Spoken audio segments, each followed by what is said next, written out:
Baik, kembali lagi di Apa Kabar Indonesia Pagi. Saya menyambung pertanyaan ke Bang Igor. Bang Igor, kalau melihat nampaknya sulit ditampikan ya kalau misalnya seorang Megawati Soekarno Putri menjadi amicus curiae yang menjadi bagian juga dari yang berperkara begitu ya. Walaupun secara tidak langsung ini kalau tidak ada tujuannya kayaknya nggak mungkin.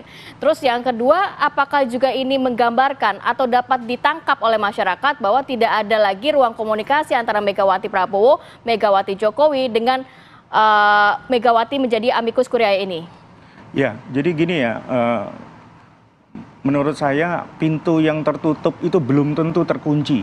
Oke. Iya kan? Baru tertutup. Baru tertutup. Ya, tapi bisa dibuka. Memang ditutup, Gitu, tapi belum tentu terkunci. Ya, Nah, itu secara, jadi di dalam politik istilah itu selalu ada. Ya. Jadi sebenarnya publik juga menantikan ya pertemuan Prabowo dengan Megawati, ya ketimbang misalnya Prabowo dengan Pak Jokowi, karena itu mungkin relatif lebih sulit dan ada protokoler yang lebih ketat gitu ya. Tapi dengan Pak Prabowo patut diingat bahwa Pak Prabowo pernah menjadi cawapres Ibu Megawati di 2009. Ya, hubungannya baik begitu ya, Pak? Ya, lalu ada perjanjian batu tulis dan itu dilanggar oleh Ibu Mega ya pada saat itu ya. Karena PDIP tidak mengusung Prabowo pada pemilu berikutnya di 2014 dan 2019.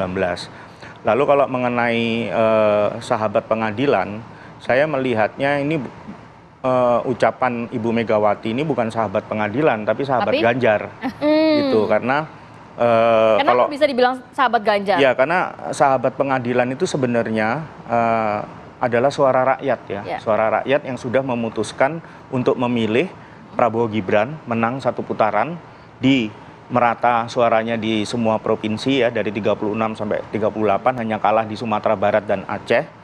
Itu membuktikan bahwa itulah sahabat pengadilan. Jadi MK ini kan tadi dibilang oleh Bang Habib itu ya hanya sebenarnya fokus kepada PHPU ya, proses perselisihan hasil suara, bukan pelanggaran seperti bansos dan lain sebagainya, itu ranahnya Bawaslu.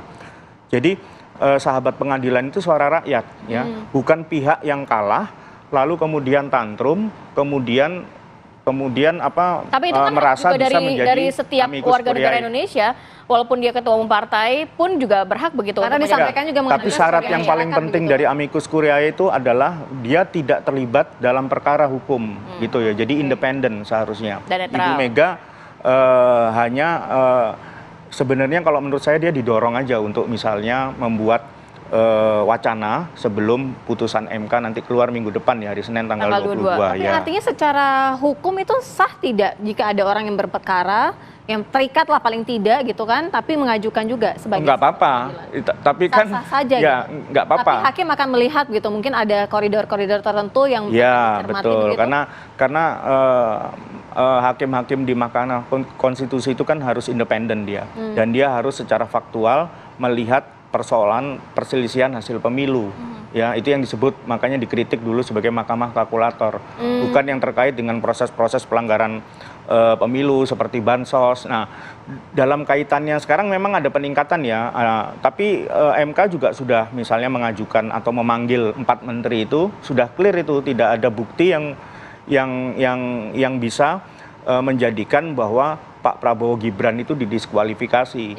Contohnya pemilu di luar negeri itu 63,7% ya, itu Prabowo menang di situ dengan Gibran ya, tidak ada bansos, tidak ada juga keterlibatan aparat. Gitu ya. Bang Igor, tapi kalau melihat implikasinya dengan dinamika politik akan seperti apa dengan Megawati menjadi amicus curiae ini?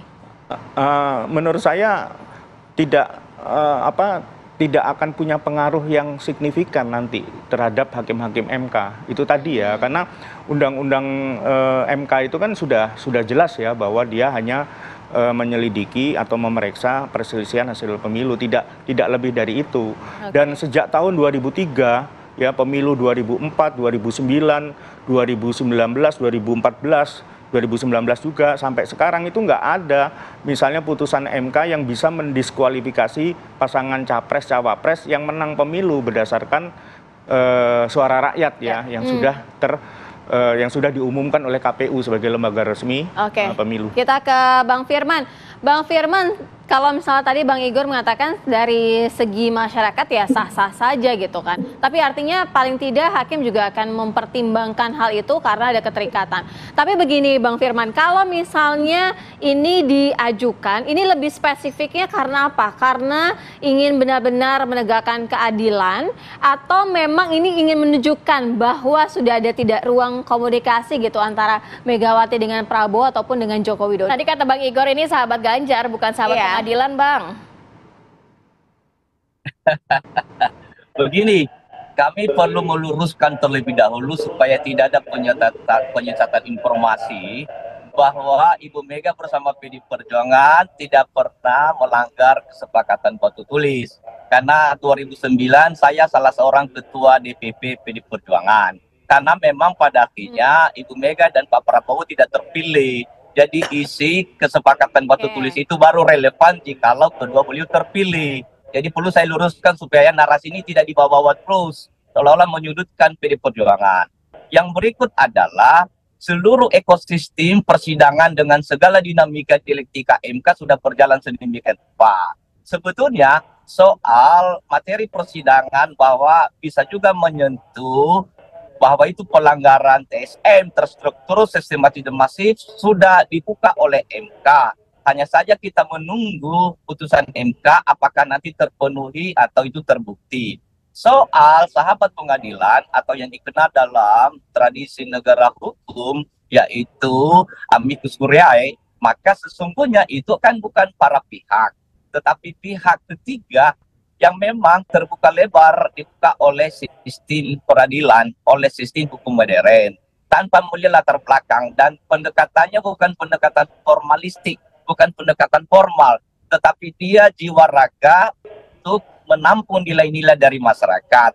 Dan untuk itu maka tidak hanya Ibu Mega sebagai warga negara yang menyampaikan sebagai sahabat pengadilan, tapi juga banyak kalangan perguruan tinggi, cendekiawan intelektual, akademisi, NGO, LSM, civil society, kalangan profesional, aktivis perempuan yang menyampaikan. Tentu ini dipertimbangkan oleh hakim mahkamah. Dan ini kali ini menjadi luar biasa karena banyak pihak yang sangat beragam menyampaikan masukan-masukan, baik sebelum materi persidangan maupun pada saat persidangan MK maupun setelah juga materi persidangan.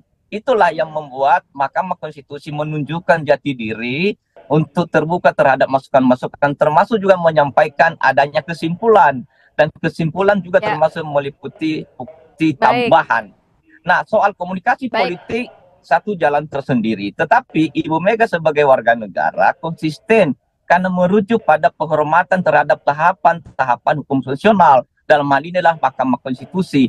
Jadi tidak bisa dipertentangkan antara soal apa yang menjadi sikap pendirian Ibu Mega sebagai warga masyarakat, juga sebagai pemimpin bangsa nanti yang membangun komunikasi. Tetapi untuk sementara agenda tunggal, agenda utama adalah menghargai MK, menghargai tahapan-tahapan konstitusi. Maka itu tidak bisa diperhadapkan secara diametral, secara bertentangan dengan soal komunikasi politik. Karena itu soal tradisi tersendiri, satu tradisi yang menunggu proses politik, proses hukum yang sedang berlangsung. Kita juga akan mendengarkan nanti tanggapan dari Bang Habibur Rahman. Baik Bang Firman, kita juga akan mendengarkan tanggapan dari Bang Habibur Rahman, tapi tahan dulu Bang Habib ya, tahan dulu ya. Kita akan jeda dulu sejenak, kita kembali saat lagi tetap bersama kami.